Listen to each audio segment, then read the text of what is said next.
Hello बच्चों, नमस्कार। मैं अजीम खान, मोशन मंच पर आपका एक बार फिर स्वागत है बच्चों। और आज अपन लेकर आए बेटे एक अगला टॉपिक जिसका नाम होगा आनुवांशिक कोड मतलब जेनेटिक कोड। क्लियर? इससे पहले आपने क्या पढ़ा बच्चों? इससे पहले अपन ने प्रोटीन निर्माण की क्रियाविधि को पढ़ा जिसको अपन ने दो भागों में डिवाइडेड किया। और दो भाग कौन कौन से थे? तो बेटे पहला पार्ट तो था ट्रांसक्रिप्शन और दूसरा पार्ट था उसका ट्रांसलेशन। ट्रांसलेशन में आपने याद किया होगा बच्चों कि उसमें अपन ने ट्रांसलेशन को तीन भागों में डिवाइडेड किया, यानी ट्रांसलेशन की जो क्रियाविधि है उसको बच्चों अपन ने तीन भागों में डिवाइडेड किया। पहला भाग हमारा क्या था बेटे, अगर आपको याद हो तो उसका था अमीनो एसिड का सक्रियण। दूसरा पार्ट आपको क्या याद हुआ होगा, यानी चार्ज टीआरएनए का निर्माण। और तीसरा पार्ट आपको याद हुआ होगा तो वह था पॉलीन्यूक्लियोटाइड श्रृंखला का निर्माण। यहां तक क्लियर? पॉलीन्यूक्लियोटाइड श्रृंखला का जो निर्माण है ये बच्चों आपने पढ़ा होगा कि इसको अपने तीन भागों में पूरा किया। तीन भाग कौन कौन से आपने याद किए बताओ जल्दी से। तो पहला पार्ट आपने याद किया होगा इनिशिएशन फेज यानी प्रारंभिक अवस्था। दूसरा पार्ट बच्चों आपने याद किया होगा इलोंगेशन फेज यानी दीर्घीकरण अवस्था। और तीसरा आपने याद किया होगा यानी कौन सा, टर्मिनेशन फेज यानी समापन अवस्था। बेटे प्रारंभिक अवस्था में क्या हुआ कि वहां पर पहला ऐसा कोडोन जो कि प्रोटीन निर्माण की शुरुआत करता है उसको आपने एयूजी की फॉर्म में याद किया होगा। और ये एमआरएनए का कोडोन राइबोसोम के पी स्थल के सामने आता है और वहां आकर ये एमिनो एसिड को वहां पर टीआरएनए के साथ में लाया जाता है। तो ये यहां पर प्रोटीन निर्माण की क्रिया शुरू होती है। उसके बाद में बेटे दूसरी स्टेज आती है हमारे पास में दीर्घीकरण अवस्था।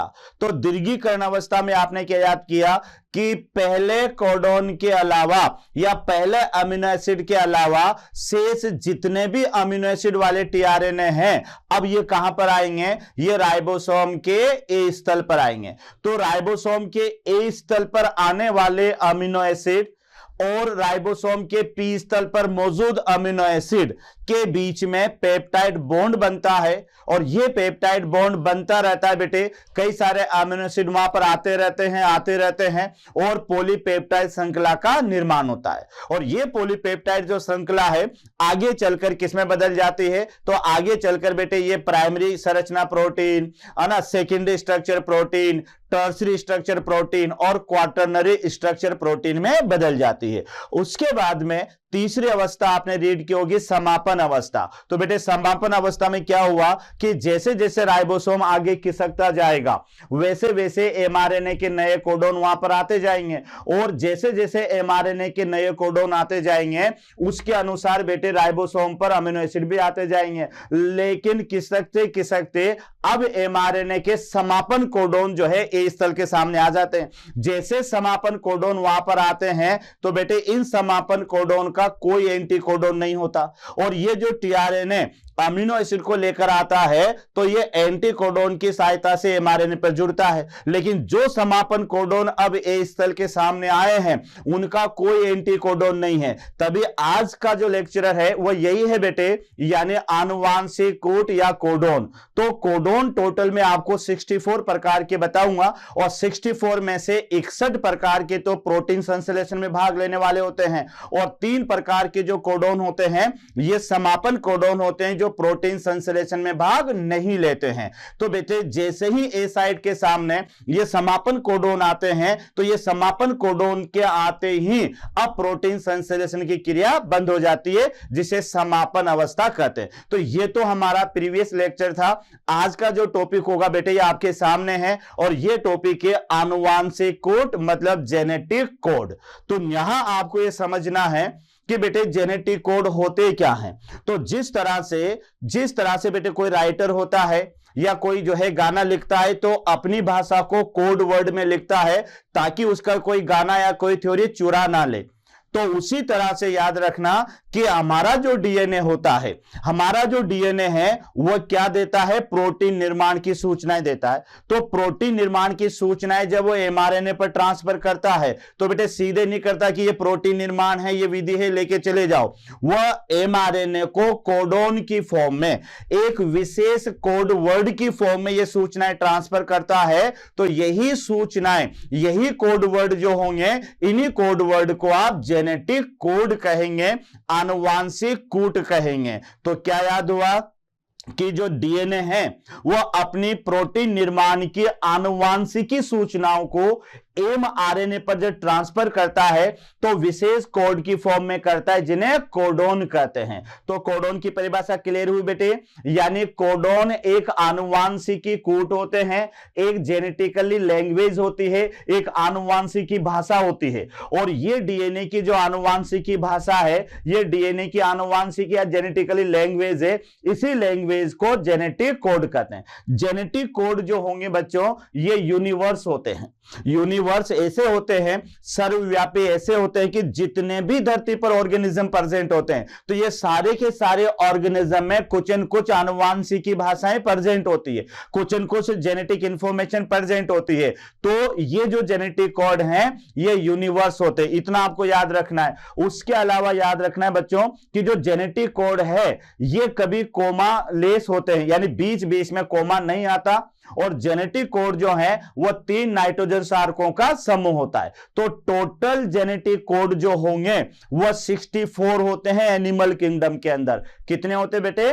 64। 64 में से याद रखना कि 61 कोडोन तो ऐसे होंगे जो प्रोटीन संश्लेषण में भाग लेंगे, और 3 कोडोन ऐसे होंगे जो प्रोटीन संश्लेषण में भाग नहीं लेंगे। इसका क्या मतलब है कि 61 कोडोन जो है वो तो सेंस कोडोन है, वह तो सेंस कोडोन है जो कि प्रोटीन संश्लेषण में भाग लेंगे, और 3 कोडोन जो है बच्चों ये नॉन सेंस कोडोन होंगे, और ये नॉन सेंस कोडोन प्रोटीन संश्लेषण में भाग नहीं लेते। तो कितने टोटल कोडोन बताए मैंने? 64 यानी 64। तो 64 को आप 2 पार्ट में याद करो, 61 और 3। तो 61 क्या याद हुआ? सेंस कोडोन, और 3 क्या याद हुआ? Non sense codon. इसका क्या मतलब है?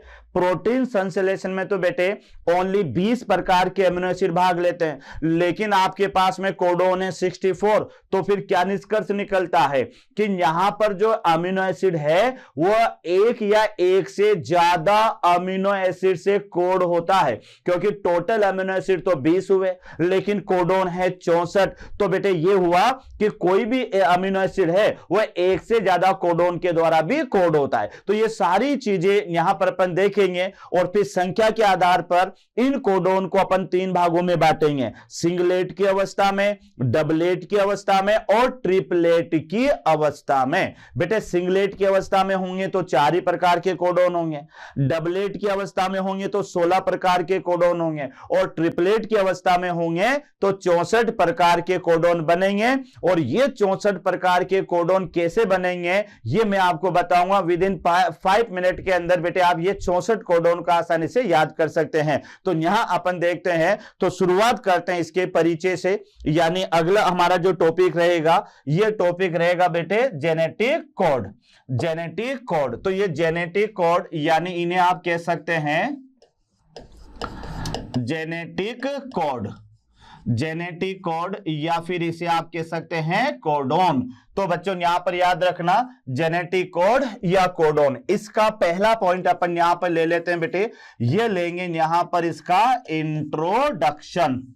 इंट्रोडक्शन यानी परिचय, इंट्रोडक्शन यानी परिचय। तो अब परिचय से अपन शुरुआत करते हैं। तो शुरुआत कहां से करेंगे बच्चों? इसके खोजकर्ता से करेंगे। तो पहला पॉइंट आपको याद रखना है, जैसे एक वैज्ञानिक हुआ कोरेनबर्ग, कोरेनबर्ग, साथ में बेटे याद रखना खुराना, कोरेनबर्ग यानी खुराना, खुराना के साथ में एक और याद रख लीजिएगा मैथाई, मैथाई। तो ये सारे के सारे क्या हैं? तो याद रखना ये दोनों वैज्ञानिक है, यानी खोजकर्ता, यानी खोजकर्ता। तो याद रखना बच्चों कि जो है यहां पर आपको याद रखना है कि यहां पर जो खोजा यानी आनुवांशिक कूट को जो डिस्कवर किया वो एक तो कोरेनबर्ग ने, खुराना ने और मैथाई ने। लेकिन दूसरे नंबर पर आपको याद रखना है गेमो, MOW, गेमो। तो गेमो जो साइंटिस्ट है तो इसने बेटे ध्यान रखना, यानी जेनेटिक कोड नाम दिया,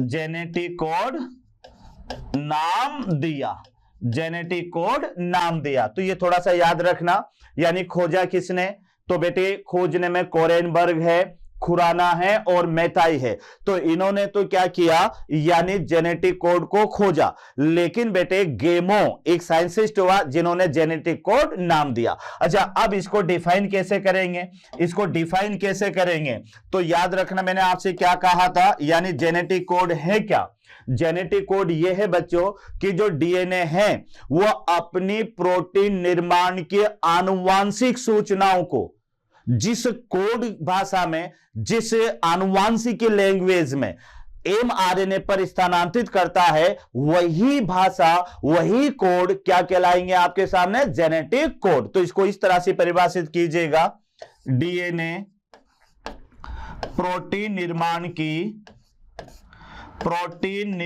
की आनुवांशिक सूचनाओं को, आनुवांशिक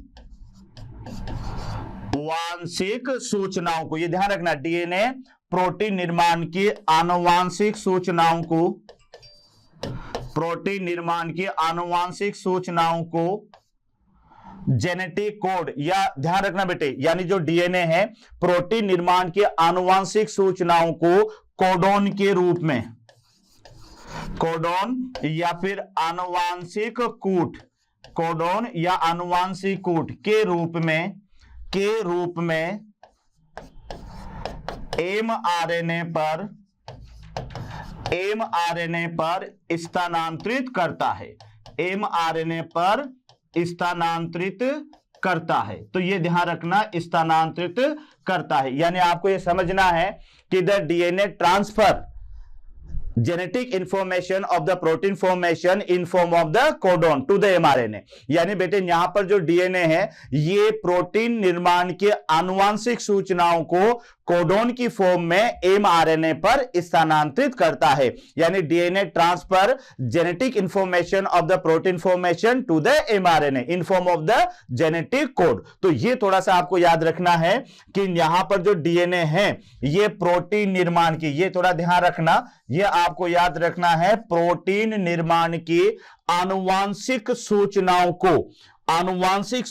को कोडोन या आनुवांशिक कूट के रूप में एमआरएनए पर स्थानांतरित करता है। तो क्या क्या याद हुआ आपको परिचय के अंदर, तो पहला तो याद रखना बेटे कोरेनबर्ग, खुराना और मैथाई, ये तीनों वैज्ञानिक तो क्या है, इन्होंने आनुवांशिक कूट के बारे में बताया, इन्होंने जेनेटिक कोड के बारे में बताया। उसके बाद में गेमो एक वैज्ञानिक हुआ है बच्चों, तो इन्होंने आनुवांशिक कूट या जेनेटिक कोड नाम दिया। फिर आप कहोगे कि यह है क्या, आनुवांशिक कूट क्या है या जेनेटिक कोड क्या है, तो फिर मैं रिपीट कर रहा हूं कि कोई भी राइटर होता है या कोई भी बेटे जो है क्या कहते हैं सिंगर होता है, तो जो गाने लिखता है या कोई वैज्ञानिक है, तो ये अपनी भाषा को एक विशेष कोड की फॉर्म में लिखते हैं ताकि कोई चुरा ना ले। तो उसी तरह से याद रखना कि जो डीएनए होता है ये अपनी प्रोटीन निर्माण की आनुवांशिक सूचनाओं को कोड के रूप में, एक विशेष भाषा के रूप में एमआरएनए पर स्थानांतरित करता है। तो वही कोड, वही भाषा आप कह सकते हैं जेनेटिक कोड। फिर आप देखिएगा कि जो जेनेटिक कोड होते हैं, यानी यहां पर आप देखिएगा 4th नंबर इंट्रोडक्शन का याद रखना बेटे कि जो जेनेटिक कोड होते हैं ये यूनिवर्स होते हैं, ये ध्यान रखना। तो याद रखना ऑल जेनेटिक कोड, यानी सभी जेनेटिक कोड या आनुवांशिक कूट यानी आप कह सकते हैं बेटे कोडोन, तो ये क्या होते हैं, यूनिवर्स होते हैं, सर्वव्यापी होते हैं, सर्वव्यापी यानी क्या होते हैं बेटे, ये होते हैं यूनिवर्स, यूनिवर्स यानी सर्वव्यापी होते हैं। तो ये भी आपको याद रखना है कि जितने भी आनुवांशिक कूट होते हैं ये यूनिवर्स होते हैं, सर्वव्यापी होते हैं। कारण because these are present all organism, यानी आनुवांशिक कूट होते हैं क्योंकि बच्चों याद रखना है, क्योंकि यह सभी सजीवों में उपस्थित होते हैं, सभी सजीवों में उपस्थित होते हैं, सभी सजीवों में उपस्थित होते हैं। तो ये आपको यहां पर याद हो गया कि all genetic codes are the universe because these are present in all organism, यानी जितने भी ये जो आनुवांशिक कूट होते हैं ये यूनिवर्स होते हैं, सर्वव्यापी होते हैं। क्यों होते हैं बच्चों? तो क्योंकि यह सभी सजीवों के अंदर उपस्थित होते हैं। यहां तक भी आपको याद हो गया। उसके बाद में याद रखना है आपको कि बेटे ये जो है यानी आनुवांशिक जो कूट है, आनुवांशिक कूट जिसको मैं फिर लिख रहा हूं, इन्हें आप कह सकते हैं जेनेटिक कोड। जेनेटिक कोड ये होते हैं कोमालेस, ये याद रखना, ये कोमालेस होते हैं, ये भी याद रखना, ये कोमालेस होते हैं और एक दूसरे पर ओवरलैप भी नहीं होते हैं। कोमालेस ऐसे होते हैं बेटे कि जैसे मान लेते मैंने ये AUG, ये यहां पर कोई कोडोन लिखा तो बीच में आप कोमा नहीं लगाएंगे, बीच में आप कोमा नहीं लगाएंगे। तो जितने भी जो कोडोन होते हैं ये कोडोन कैसे होते हैं? तो ये कोडोन होते हैं बच्चों कोमालेस, यानी यहां पर कोई कोमा बीच में नहीं लगता है। ये भी आपको याद हो गया। उसके बाद में बच्चों ये आपको याद होगा कि टोटल जो कोडोन होते हैं, एक तो ये याद करना कि प्रोटीन निर्माण में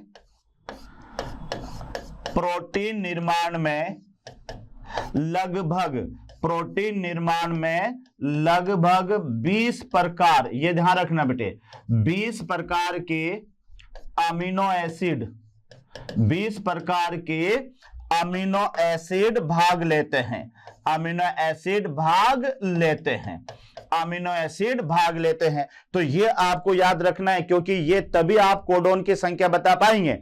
तो लगभग, वैसे तो बेटे कोई 21 बताता है, कोई 22 बताता है, लेकिन इतना तो याद कर लेना कि प्रोटीन संश्लेषण में लगभग 20 प्रकार के अमीनो एसिड भाग लेते हैं।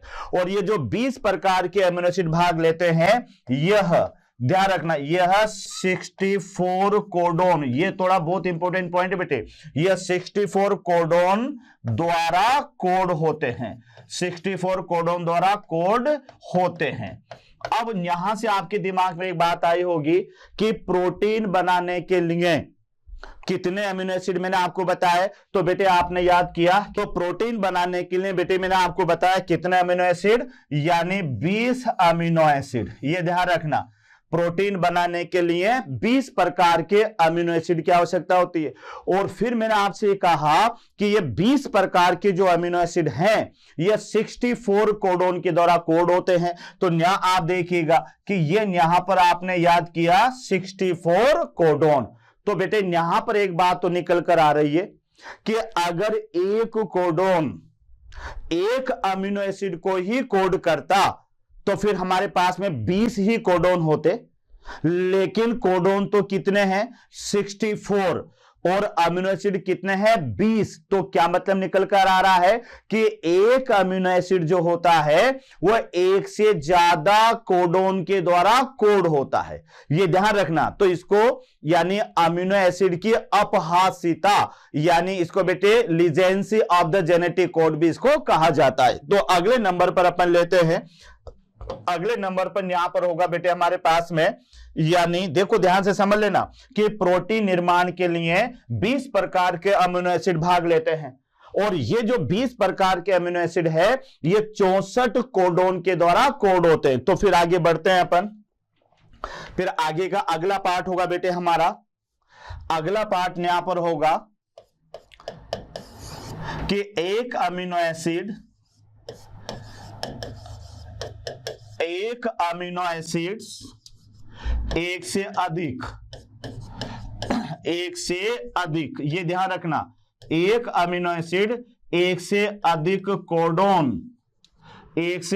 कोडोन द्वारा कोड होता है, कोड होता है। ये ध्यान रखना, ये याद रखना बेटे कि एक अमीनो एसिड एक से अधिक कोडोन द्वारा कोड होता है, लेकिन ये ध्यान रखना बेटे, ध्यान से देखिएगा, लेकिन एक अमीनो एसिड, चलिए एक कोडोन केवल एक अमीनो एसिड को ही कोड करता है, एक अमीनो एसिड को ही कोड करता है, एक अमीनो एसिड को ही कोड करता है। अब यहां पर आपका थोड़ा सा दिमाग घूमेगा, यहां पर दिमाग घूमेगा, यानी बेटे एक अमीनो एसिड एक से ज्यादा कोडोन के द्वारा कोड होगा, लेकिन एक कोडोन केवल एक ही अमीनो एसिड को कोड करेगा।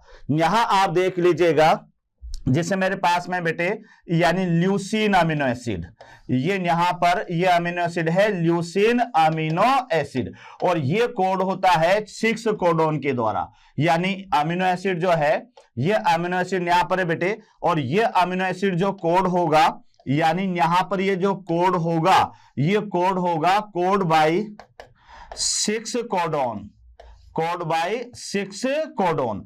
अब ये जो 6 कोडोन है, ये यहां पर आप देख लीजिएगा बेटे, ये यहां पर कोई 6 कोडोन है। अब इसमें कोई सा मान लेते हैं ए कोडोन है, कोई यहां पर AGC है, कोई CC है, कोई GGG, इस तरह से यहां पर टोटल क्या होंगे 6 कोडोन होंगे। तो अब मैं आपको बता रहा हूं, जैसे यहां पर आपने याद किया कि ये पहला कोडोन है, तो ये कोडोन किसे कोड करता है, ल्यूसीन को। तो ये समझ लेना, ये कभी भी किसी अदर एमिनो एसिड जैसे है ग्लाइसिन, तो ये ग्लाइसिन को कभी भी कोड नहीं करेगा। यानी यहां आप देख ले कि ये जो AAA या फिर बेटे AGC है, तो ये कभी भी कोई दूसरा जैसे वेलिन अमीनो एसिड है, वेलिन, इसको कोड नहीं करेगा, या ये भी, यानी ये किसी भी अदर अमीनो एसिड को कोड नहीं करेंगे। तो आप देख लो कि एक अमीनो एसिड एक से ज्यादा कोडोन के द्वारा तो कोड हो रहा है, लेकिन जो एक कोडोन है वो इस एक अमीनो एसिड के अलावा किसी दूसरे अमीनो एसिड को कोड नहीं करते हैं। तो ये एक बार और अच्छी तरह से आप समझ लेना बच्चों कि यहां पर एक अमीनो एसिड एक से ज्यादा कोडोन के द्वारा कोड होता है। जैसे मैंने एग्जांपल के तौर पे क्या बताया आपको, ल्यूसीन अमीनो एसिड। तो ल्यूसीन अमीनो एसिड जो कोड होता है वह 6 कोडोन के द्वारा कोड होता है, 6 कोडोन इसे कोड करते हैं बच्चों। तो 6 कोडोन में ये यहां पर है बेटे 1 2 3 4 5 ऐसे 6 कोडोन है। तो 6 कोडोन यहां पर है। सपोज करो मैंने ये लिया है बेटे कि पहला कोडोन इसका है AAA, क्योंकि कोडोन नाइट्रोजन सार्को का समूह होता है, वो अपन देखेंगे। तो बेटे यहां पर ये जो AAA कोडोन है और ये AGC है, CC है, GGC, तो ये सारे के सारे कोडोन किसको कोड कर रहे हैं, यानी यहां पर देख लीजिए सारे के सारे कोडोन कोड कर रहे हैं ल्यूसीन अमीनो एसिड को। लेकिन ध्यान से देखो कि AAA क्या ये दूसरे अमीनो एसिड को कोड करेगा, कभी नहीं करेगा। ये बेटे AGC है, क्या ये दूसरे अमीनो एसिड को कोड करेगा, नहीं करेगा। तो मतलब क्या निकल कर आ रहा है कि एक कोडोन हमेशा एक ही अमीनो एसिड को कोड करता है, जबकि कोई अमीनो एसिड जो होता है बेटे कोई एक से ज्यादा कोडोन के द्वारा भी कोड हो सकता है। तो इसको अपन आनुवांशिक कोड की अपहास्यता कहते हैं। यहां तक क्लियर हुआ। उसके बाद में आप यहां याद रखना कि जो जेनेटिक कोड होता है, जो बेटे आनुवांशिक कोड होता है, आनुवांशिक कोड, ये आपको याद रखना है, ये 3 नाइट्रोजन बेस का ग्रुप होता है। यानी यहां पर याद रखना 3 नाइट्रोजन बेस, यानी 3 नाइट्रोजन बेस का बेटे ये समूह होगा। तो ये ध्यान रखना, जैसे मान लो मैंने लिख दिया यहां पर A और A, ये एक समूह होगा, या मैंने यहां पर लिख दिया AUG, तो ये दूसरा कोडोन होगा। तो ये भी आपको याद रखना है कि आनुवांशिक कोड या जिसे आप कहेंगे कोडोन, तो प्रत्येक कोडोन याद रखना बच्चों क्या बताया मैंने? 3 नाइट्रोजन बेस, यानी 3 नाइट्रोजन सारकों का समूह है। तो जब भी अपन कोडोन पढ़ेंगे तो बेटे याद रखना ये 3 ग्रुप या 3 नाइट्रोजन सारक, अब उसमें कोई से भी हो सकते हैं, कोई से भी हो सकते हैं, तो 3 नाइट्रोजन सारकों का ये समूह होता है। लेकिन उसके बाद में आपको याद रखना है, उसके बाद में आपको याद रखना है कि इनका निर्माण कितने नाइट्रोजन बेस से होता है। तो बेटे अगर आरएनए है, क्योंकि एमआरएनए पर कोडोन होते हैं, तो बताओ मुझे कि एमआरएनए पर कितने प्रकार के नाइट्रोजन बेस होंगे? तो आप जवाब देंगे 4। तो 4 कौन से होंगे? यानी एक तो बेटे ग्वानिन होगा, साइटोसिन होगा, और साथ में जो है क्या कहते हैं एडेनिन होगा, और छोटा बताओ थायमिन। गलत जवाब। क्या होगा? थायमिन की जगह पर यूरेसिल होगा। तो एमआरएनए में जब 4 प्रकार के नाइट्रोजन सारक होते हैं तो यही 4 प्रकार के नाइट्रोजन सारक उधर कोडोन बनाने में मदद करते हैं।